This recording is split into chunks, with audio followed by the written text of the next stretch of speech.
Hello listeners, Jordan here. I just want to let you know that you can listen to Nighttime early and ad-free on Amazon Music. Include it with Prime.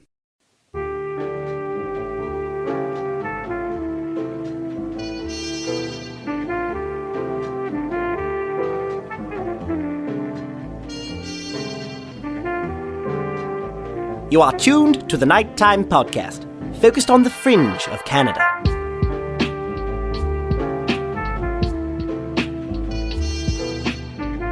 Hello listeners. I got something a little weird, but a lot fascinating for you tonight. If you've been following this show for any length of time, you may have noticed that I simply can't resist a story that involves an outsider person who obsessively pursues some sort of unusual goal or task. I'm not sure what it is about this type of story that I dig, but there's something about a person hopelessly committed to something that doesn't necessarily have a logical point or purpose. Perhaps it's simply because this type of obsession can only be the result of pure and sincere passion. Let me point towards some past episodes that could be used as examples.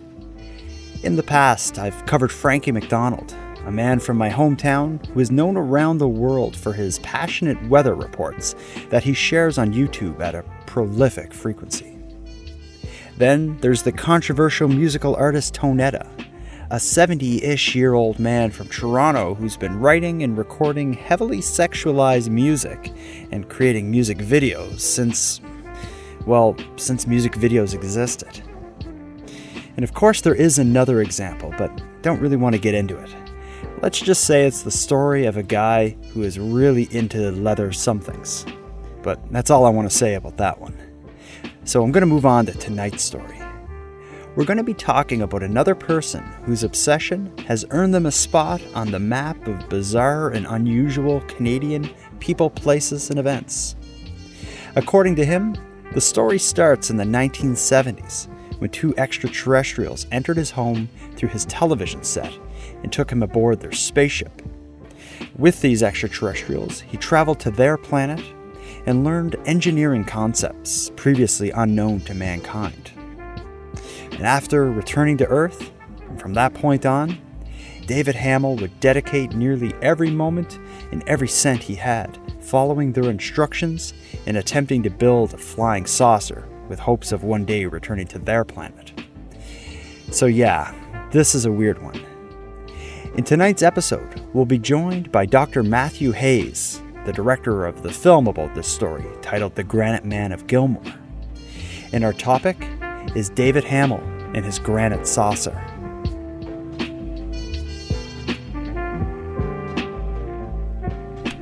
So, Matthew, people may recognize your name from your past appearance on the show, but if they don't, tell us a bit about yourself.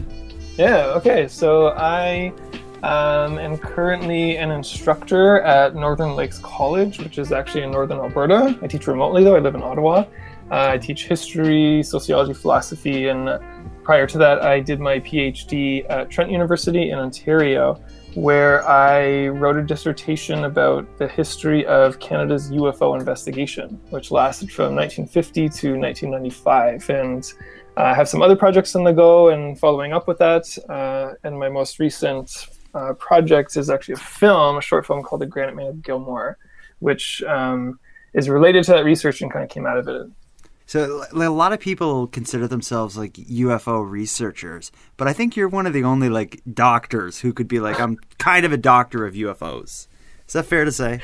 Yeah, I guess so, in a sense. Yeah, absolutely. I'm a doctor. I have a doctorate in Canadian studies technically. And yeah, I have studied UFOs for years. I think I study it a bit differently than a lot of other people. I'm not particularly interested in what they are, where they come from, although obviously I'd love to know that kind of stuff. I'm more interested in UFOs as a social, political phenomenon. What kind of impact has it had on people's lives over the years? And especially in Canada, there's lots of research on the American stuff, on the British stuff, very, very little on the Canadian side. So I'm interested in exploring that. Yeah, and You and I, one thing we have in common, I think, is just a fascination with kind of the little stories that exist within the world of UFO phenomenon. We've talked before, and when you were on the show last time, about kind of, I think you called them kook letters, which were like the weird letters that the government were getting about UFOs. Was it Crank letters? Yeah, crank letters. Yeah, so I just love those little stories of like kind of the weird people and weird events that kind of pop up within this world, the people who would write the crank letters a lot of times. But the film you did that you had already mentioned, this is one of those stories that just, they exist out there, but most people don't know about them because somebody doesn't take the time to tell everybody. And that's kind of what you're doing. How did you learn about David Hamel? It's kind of an obscure story. Oh, yeah. So I came to it kind of through a weird way, a really serendipitous way. I'd actually first heard of David Hamel when I was a kid, because my mother worked for the federal government, and a colleague of hers had a cottage near David's place. He lives in Gilmour, Ontario, which is kind of in the middle of nowhere. It's quite rural, a couple hours, south of Ottawa, a few hours east of Toronto. And so I just kind of heard about him, and he seemed like a wacky character, but I didn't think much of it. And then I just kind of forgot about it. And he kind of just reemerged for me years and years and years later, while I was doing my PhD, while I was looking into the UFO stuff. I had a conversation with my parents, and she kind of brought it up again. And I just got interested in a way it wasn't before. And so I just started doing some research, trying to find the guy, going down many, many rabbit holes online.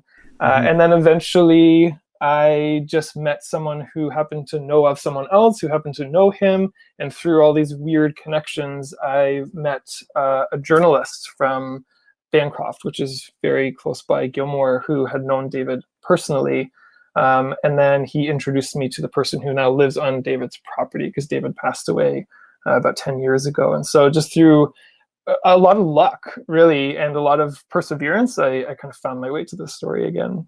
But even the amount of story and the amount of David's life you managed to capture in the documentary, there's a lot that's not in there, but doesn't seem to be anywhere else. Like when I Google him or search him, all I really find is like kind of like two websites, it seems to be. And they're kind of old, ugly looking websites that were put together at one time. But it just seems like this guy had this fascinating story that for the most part is just kind of lost to the ages. Like in all your work going into this and researching this guy, what did you manage to learn about his life kind of leading up to building UFOs or trying to build a UFO?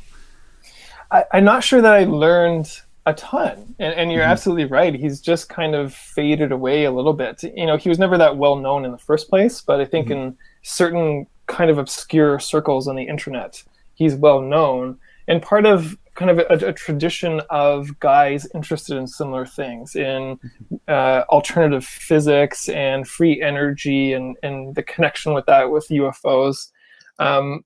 But it was a struggle to find information about him. That was the hardest part, was just finding anything about him. It took me ages even to figure out his death date, because it wasn't written down anywhere. I found his gravestone at the cemetery. It didn't have the death date on it, presumably because nobody paid to have it put on.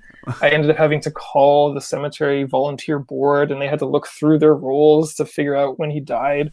So It was just kind of, it was pulling teeth a lot of the time to find information. And most of it came from personal stories of people who knew him. There's very, very little online about him. As far as I know, I've checked basically every source I could find. And so the majority of the information just came from, especially the two subjects in the film, who had, one had known him, one had done research of his own. So there's a few people out there who knew him and have that information, but it's hard to find. Yeah. My understanding of his life is his whole obsession with UFOs and extraterrestrials came to him later in life. Do you know what experience or what it was that led to him kind of taking this route? Like, to back it up, I understand he was a pretty kind of simple guy, like a handyman type dude who just eventually became obsessed with UFOs. Do you know how that started for him? He did have some specific experiences. So I think he is one of those guys who's just always kind of had odd experiences throughout his life. He was originally from Quebec. He was a veteran of the Second World War. So I believe he was in Dresden when it got bombed. So he's had some wacky experiences, and he recalled seeing UFOs for the first time during the war, and just kind of carried it with him over the years. And so what I think precipitated this quest, this 30-year journey to build a flying saucer, which is what the short film I made kind of chronicles, is a very specific experience in 1975. And at that point, he was living in Maple Ridge, British Columbia. And he describes this scenario where he's sitting on his couch watching TV, and it's all just that old white static that used to come on the TVs. And all of a sudden, a couple of dots enlarged, and they just came out of the TV and turned into these beings, human-like forms that kind of put their hands on his shoulder, and it took him up into their spacecraft and showed him wonderful things. Okay, can you show us what happened when you were watching television? When I was watching television, you want to put it on? You will see all these little dots there, and two of these little dots in the two center multiplied and took the shape of a person from the one dot on one side of me and the other dot on the other side of me. And they just put their hand on me. And they were silver gray. All silver gray, the little dots like that. And just put their hands on me. Don't be afraid, we're taking you for a ride. And what did they And look I like? went straight through the roof. Right into the ship. Right into that ship. And they told me that I could take any dimension I wanted to go to any parts of the ship to learn the mechanism of it. And at the same time I was told that all the artifacts of these shipbuilding were all over this planet. Mind you, this is all going to be destroyed very soon. All these pyramids, everything on the face of the earth is going to be changed very soon. So what type of information did they give you? Did they tell you the information, how to make the machines, or did you have to discover it yourself? They make me go wherever I wanted on board the ship to learn the mechanism of it and how to reproduce it. And that's what I'm doing. I'm working on that. And this is a fairly common narrative when you get into UFO stories like this. But from that point on, he just became obsessed with building a flying saucer, presumably trying to use the information that they gave him to do so. And I believe the end goal was to build a functioning saucer that could take him to their world so that he could visit himself. And I guess through those means also discover free energy and solve the world's energy crises and all that kind of stuff. Yeah, and it wasn't in any way like a kind of like a passing goal or interest he had. This was like an obsession. Like I think based on what I've seen from him in your film and what I've read online, it seems like that kind of took over his life and is likely what he spent, everything he had on is his pursuit of building a flying saucer.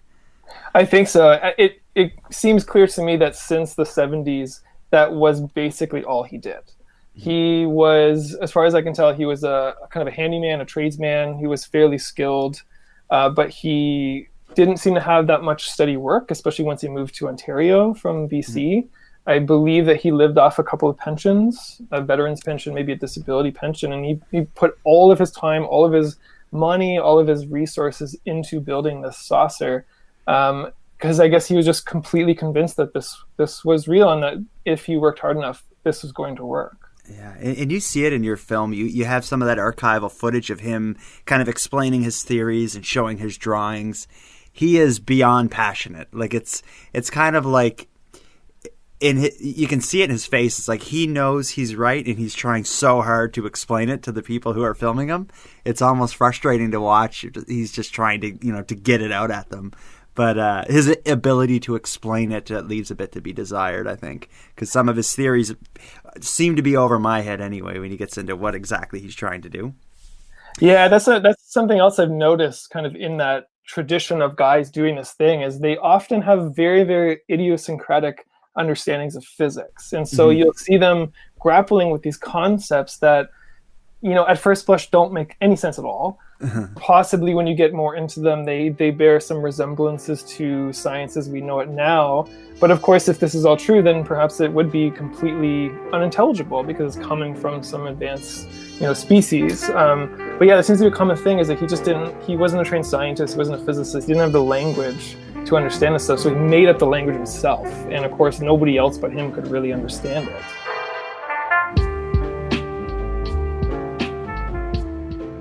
Tell me a bit about Gilmour. Like, I know you from your film. You're there at his old property. What's that community like? Is this a small little town in the middle of nowhere? I've never heard of it until your film. Yeah, I don't think many people have heard of it. It is literally just a tiny little town in the bush. When I was there, the bugs were biting me. It was right in the bush, and there's some drone shots in the film where you can see some of the landscape. It's all trees, it's water, it's quite rural. And so it's a bit unclear why he moved to that specific spot. There doesn't seem to be much there for him, especially since he seemed to get most of his material shipped into him from elsewhere anyway. So I'm not exactly sure why that spot, but it's fascinating being there when you're familiar with the story. And I did end up going to his old property because one of the subjects knew him and had been there before, and I interviewed Ray, the guy who lives there now, who owns Hamel's old property, and I would say it's pretty much what you would expect from a story like that. There's kind of this ramshackle looking house, and there's a really big shed, almost like a small warehouse out back on the property, and that's where he built the saucer, and it's just full of old stuff that he used or repurposed. It very much has that feel of a guy tinkering in his back shed for years and years. Yeah. In your film, you see what's kind of left of the saucer, and it involves magnets and granite and a lot of steel. Like, can you tell me what he was doing to build it? Like, what exactly he was building out there? Yeah, he was building a legitimate flying saucer. There's not that much left of it remaining, and that's kind of a mystery as well, where it all went, where all the material went. But what is left is, or at least the most remarkable piece, is this outer ring of the saucer, which has got to be a good 15 feet across, and the entire ring, it has these really large rectangular earth magnets bolted to it all the way around. Really, really brittle, fragile magnets. And you can see in the film how fragile they are because they're almost flaking off at this point. Mm-hmm. And I guess that was part of what he thought would propel it is kind of some kind of magnetic energy. There's a couple of old photos in the film as well, so you can see what it looked like when it was mostly built. But it did just look like this metallic flying saucer. He used steel, aluminum, granite, of course, all kinds of materials, according to whatever design he had. It's interesting. Yeah, he had my understanding was he had some kind of plan where if it had granite on the outside, when he got it in the air and taking off, the granite would heat up and melt and form like a protective layer or something. Do you know how granite fit into this? It just seems like if you wanted something to fly, to cover the thing in like heavy stone wouldn't be the best choice. It seems a bit counterintuitive. Yeah. That's where I am really at a loss because, there's not much of, if anything, that survives of his notes, of his drawings. There's a few things, but they're really unintelligible when you look at them. Mm-hmm. And so Barry in the film, he's this journalist that knew David personally.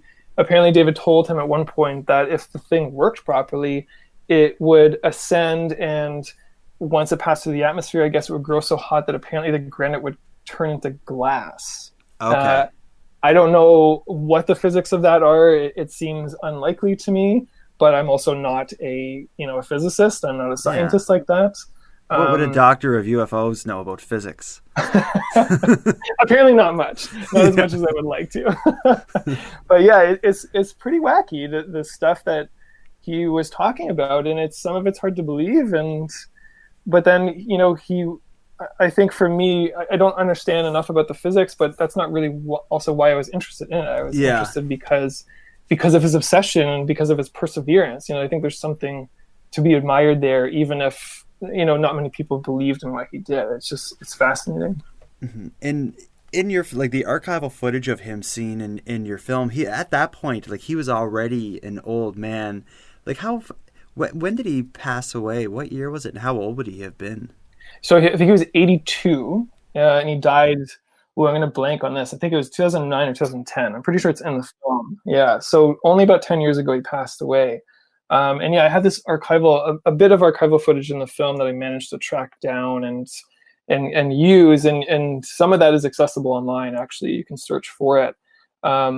I'm not exactly sure where that archival footage came from. In speaking to people who knew David, they told me that there was just a steady stream of visitors coming to his place over the years, as word got out a bit more and more about what he was doing. And some people, I guess, took video and tried to sell it, tried to make a buck off of it, or just took it for their own purposes. And so that's where that's coming from. But the stuff I used, was coming later in his life.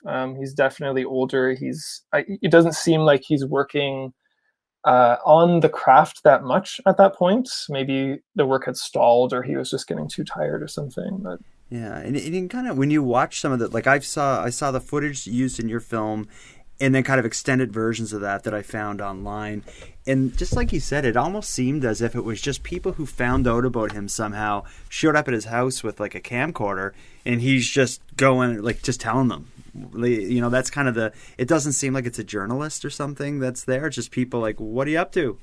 And he's showing them. And it almost speaks to like how much mystery surrounds the guy, where even these videos you can't like how are you able to use them in your film without tracking down the people who shot them? Oh, it was an odyssey, and I didn't in the end actually track them down. So it's kind of like just trying to find any information about David. It's just this circular rabbit hole. You don't seem to get anywhere. So I'd found the footage. I tried to contact the webmasters of the sites where I found it. There were some clips on YouTube. I tried to go through there to find people. I just scoured trying to find contact information for any of these people who had made these videos. I thought I'd gotten it at one point. I was on the phone with a guy in BC who knew Hamel, who had maybe taken some video, but he told me that, again, this steady stream of people had come through, and so he didn't even know who had shot it. So I never actually got in touch with them in the end, despite repeated attempts over months. And so I just decided, you know what, I'm going to go ahead and use it. I think David's story is really interesting. I think people will appreciate it. And I think I've done it in a respectful way, so that I don't think anyone would have a problem with that. But it's just weird because that became part of the mystery. It's like, who shot this video? Where are they now? There's one website in particular that I tracked down that had a lot of photos and stuff of him that are some of the lowest resolution photos I've seen on the internet. Like, so it must be an old site, but there's so much written about him on this site from someone who really comes across as like a fan of Hamel's. But aside from that, it's strange that someone can make an impact on some communities, but at the same time, like some of these online communities, but at the same time be almost like a ghost. There's very little to find of him. Now, when I read about it, like I mentioned, the person who put together that website I talked about seemed like a fan, but I've also seen people who kind of looked at him as not a joke, but looked at him as just a crazy guy doing something nutty. What were the kind of the opinions on him that you encountered as you were reaching out to these people? Like, how did people view Hamel and his work? Yeah, I think it was really one or the other. Mm-hmm. I was given the sense that, in online circles, for instance, he was taken quite seriously. And I said, like, this is kind of a part of a tradition of guys doing this very similar kind of work. And so I think there is a thriving community around that kind of stuff, and they take them very seriously. But then on the other hand, there were people in the community, or still are in the community, even years after his death, who just thought he was a crank, just thought he was a crackpot, like any other one, they think. And so I think it has, what has an impact on this also is just the fact that when he was working on this stuff, the internet was fairly new. And so that's why, like, a lot of these sites look really old, and a lot of the information is on these really old forums that don't even really work anymore, when information was not that accessible. And so I think it makes a difference whether you're looking online versus talking to people in the community who actually knew him, because they have a very different experience of what he was doing.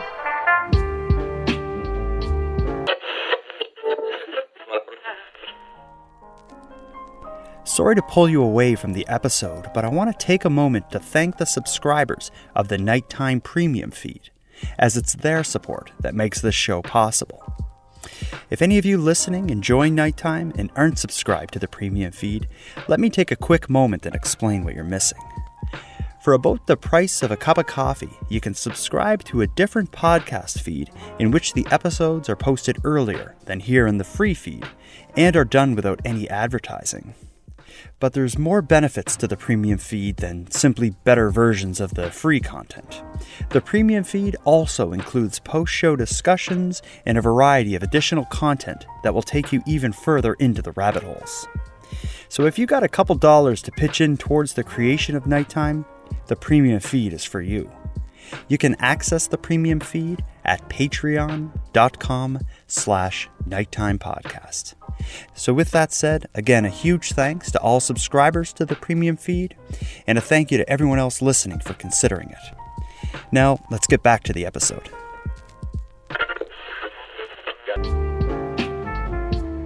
Tell me, you mentioned at the beginning that this documentary came out of some of the work you were doing towards your PhD. What inspired you to be like, I'm going to make a documentary about this guy? And how did you reach these people that knew him? Yeah, I didn't think of making a film at first. I had thought that David Hamel's story would make it into my research, into my dissertation. At one point, I thought about writing, just like an article about him, like a feature article or something like that. And it just kind of over time turned into this matter of, well, maybe I could make a film. I found this archival footage, it would be cool. I thought it would be cool to go to his place, see if I could track people down. Originally, when I decided, okay, I'm going to try to make a film, I thought that I would just do a series of very short interviews with a lot of people from the community, kind of have, man on the street interviews. Who was this guy? What did you know about him? And then that changed. And in the film, in the end, there's only two subjects. There's Barry Hendry, who was this journalist from Bancroft who knew David for years, had lots and lots of chats with him, thought of David very, very highly. And Barry, I found Barry through his son, and I found his son through, a colleague of mine, just this like broken telephone kind of process getting to him. And then Barry turned out to be this really amazing guy and then took me to the property, not knowing who was there. He actually hadn't visited it since David died. And we just met Ray. Ray just kind of came out of the house and he's like, hey guys. And he just is this fascinating guy. And that's amazing. Because he's an incredible interview, Ray, the guy who lives there. Ray is he was amazing. One of the my most favorite people I've ever met. He's just really, really interesting. And he knew the story of Hamel. He didn't know David personally. And it turned out that he's quite invested in Hamel's story and in possibly trying to carry on some of his legacy. It's a bit unclear. I think if I spent more time with him, I'd learn more about that. But he also, I think, has a lot of respect for David. And yeah, so like I said earlier, it's just this really serendipitous process of finding these people and making my way there. Yeah, but even with the two of them, you really get a sense of the story. And I'm shocked that that's how you found Ray, because he's so like he gets you in the headspace almost of Hamel. Like he seems like it could be a relative or something. He has kind of that vibe about him that he'd be into some interesting stuff. Yeah, there's something special going on. And I remember distinctly walking up with Barry the very first time we walked on the property and met Ray, and then shortly after he just kind of stopped me. He told us, he's like, people come here all the time looking for David or looking just to kind of explore it. And he says, I never let them on the property. I've never let anybody until now. And that's what he told Barry and I, that we were the first people he'd actually let in to see the stuff, because he just, I guess he just got the vibe from us that we weren't in this for, personal gain or to manipulate the story in any way. We were just really interested in it. Do you, like, after doing the film, do you plan to do anything else with the story, or do you think you're done with David Hamel's story at this point? I would love to do more. I would love to go back and talk to Ray more. I'd love to try to dig up more information, maybe make a longer film or write something about him. But I think the problem is, like I said earlier, that it's just so hard finding information. And I'm pretty decent at research. I've been doing that for a long time, and I'm kind of stymied. I hit a brick wall with what I could find online. And since David's gone, and I don't know if he still has living relatives, I don't know where they are. So you can only go so far with a story like that, with someone who worked in obscurity his whole life and only had a small handful of friends and supporters who really knew him. So there's maybe something in there, but it would take a lot of work to dig all that stuff out. Well, so we'll see. Maybe someone will hear this episode that knows more, and I can get them in touch with you. Well, I'll have your info in the show notes, so you never know. Absolutely, yeah. Yeah. So for people who want to see the film and learn more about this guy, how do they find your film? Yeah, you can go to my website, theonlymatthewhayes.com. There's only one, it's just me. Okay. Or you can just go to my Vimeo page, vimeo.com/freefoodfilms. And it's up there to watch for free. I'd love it if anyone could check it out. Let me know what you think. I just want to get it out and see what people think. And I think it's an interesting story. Definitely. I'll have the link for it in the show notes as well, so people will be able to find it. Well, that's it, unless there's anything else you want to add. No, I just hope people enjoy. I had a blast making it. It was frustrating at times. It was really wacky, kind of weird, but I think it turned out well, and I think David's story is worth knowing.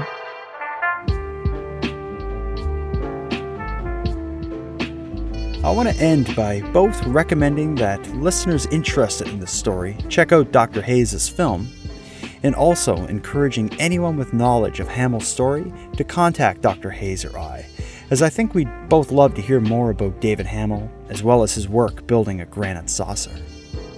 And with that, I'll start wrapping up this episode. But before I do, I'm going to end with thanks. First, a big thank you to Dr. Matthew Hayes for again joining me here on Nighttime. Dr. Hayes, I think we're kindred spirits, and I really hope to have you on the show again many times in the future. And next, and most importantly, a huge thank you to the listeners of Nighttime. Without your interest and your support, Nighttime would have seen the light of day many moons ago. But the battle to keep the show going is still raging on, and I need as many of you as possible to have my back. So if you want to help keep the lights out here at Nighttime, let me recommend the premium feed. It's what makes the show possible. And having said that, let me thank the newest subscribers to the premium feed. Graham Brown, C. Mosher, and Steph McDonald, thank you for your generous support. And for anyone else who'd like to support the show but can't help financially, you can give me a big hand by simply liking and sharing the episodes on social media. And if you aren't already following me on social media, I'm on Twitter, Facebook, and Instagram, and I use the handle @NighttimePod. If anyone listening has any story ideas or wants to give feedback on the show, contact me through nighttimepodcast.com/contact. Now until next time, take care of each other, hug your loved ones tight, and let me know if you see anything weird. The Nighttime Podcast is written, hosted, and produced by Jordan Bonaparte. Copyright Jordan Bonaparte. Before I go, let me leave you with one more thing. My good pal Leroy Luna just launched his own podcast, and I'm sure many of you are going to dig it. Leroy is a really unique guy, and his show is also very unique. Check out Excuse Me, That's Illegal, wherever you get Nighttime. Oh, hey there. You like true crime stories, right? Yeah, I know, who doesn't? But I gotta admit, after a while, all those stories of murder and heartache, well, they tend to go straight to my hips. So that's why I, Leroy Luna, have created a podcast called Excuse Me, That's Illegal, where we'll take a hardcore look at some softcore crimes. No TED Talks on Bundy here. The letters BTK won't be coming from these lips. Unless he had a brother that used to steal library books. Suppose I'd be willing to go balls deep into that one if that were the case.